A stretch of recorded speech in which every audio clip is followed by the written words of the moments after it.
Good morning, students. Before we proceed to our class discussion, may I request to everyone to please stand for our opening prayer.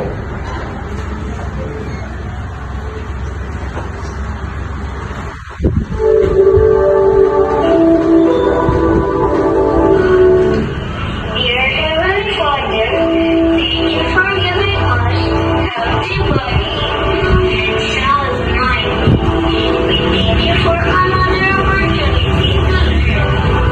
Bless us with wisdom to understand our lessons and joy to learn with our classmates. Bless also our teachers and take the word to us the value of learning. Us in your love and kindness, this we ask in the mighty and sweet name of our Lord and Savior, Jesus Christ.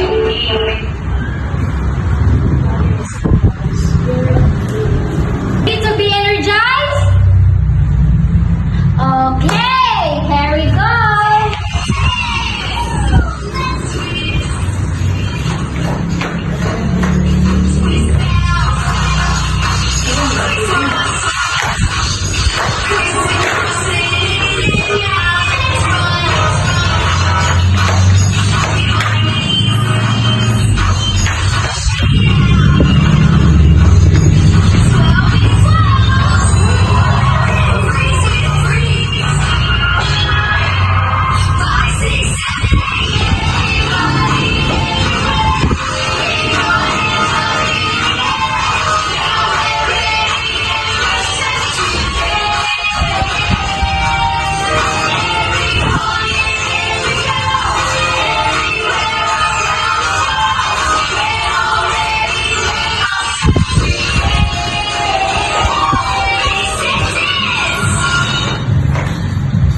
Once again, hip hip. Okay, for our classroom rules, here are the following. The first one is listen quietly when others are speaking. Second one, be responsible and prepared. Third, always treat others with respect. And last one, raise your hand for permission to get up or speak. Do you understand? Very good. Before we start our new lesson, let's play a game. It's called Guess Pictures. What are we going to do is identify what is in the pictures. Is that clear? Okay. So, in this first picture, what do you notice today? Okay, the girl is drinking water. And the second picture is very good. The girl is fetching the garden.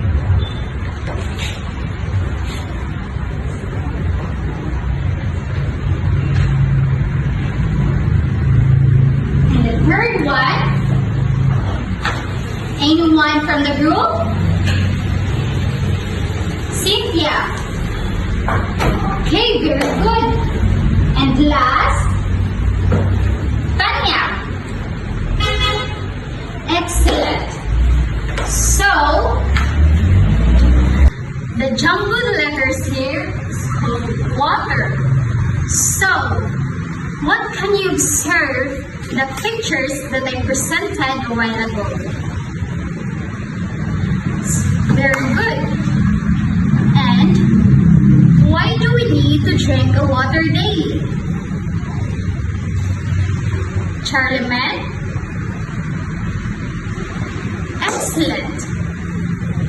Water is essential for maintaining our bodily functions. And also, how many glasses of water do we need to drink daily? Justina? It's very good. We need to drink water always. Because why? Gracie? Very good. So, the picture and the word water is related to our topic today, how and why. Because today we are going to discuss the uses of water in our daily activities. So, before we start our discussion, let's define water. So, what is water? So, can you read, Mangkao? Jaya? Okay, very good. So, water is a substance composed of two chemical elements, which is the hydrogen and oxygen.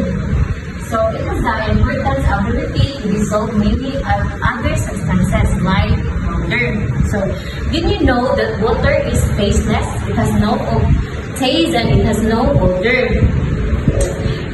Indeed, the versatility of water is a solvent is very essential for us living humans. Now, let us proceed to the different uses of water in our daily lives or activities. So, can anyone give me first an example where we use water in our daily activities? Okay, let's start here.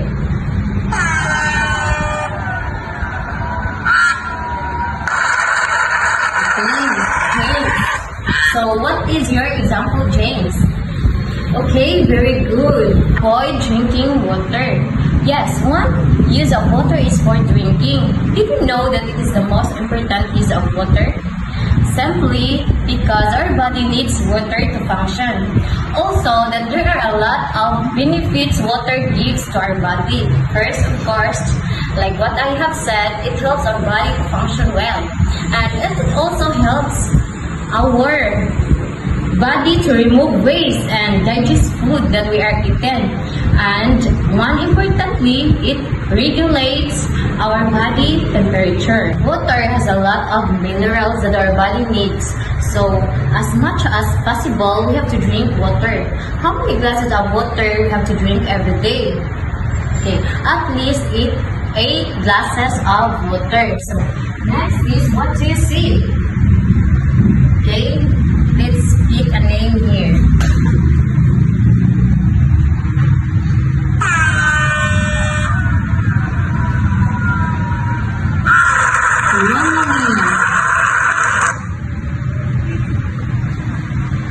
Okay, taking a bath.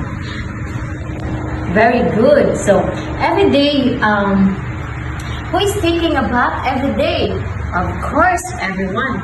We should take a bath every day. Water is used to wash our face, to wash our body, and our hands. And even brushing our teeth, we are using water. Also, through bathing or cleaning our body, it helps us to maintain our proper hygiene. So, next, what do you see? Okay, washing dishes. Next is cooking. So, another use of water is cooking. So, okay, imagine yourself. Now, you have a cup of, let's say, a cup of rice. So, how are you going to do to turn it into something that you can eat? Of course, we have to use water in order to soften the gas. So, we use water to make sinigang. Basically, anything we cook, we need water. Okay, next also have number 4. Watering the plant. So, did you know that plants also are like humans when it comes to the need of water?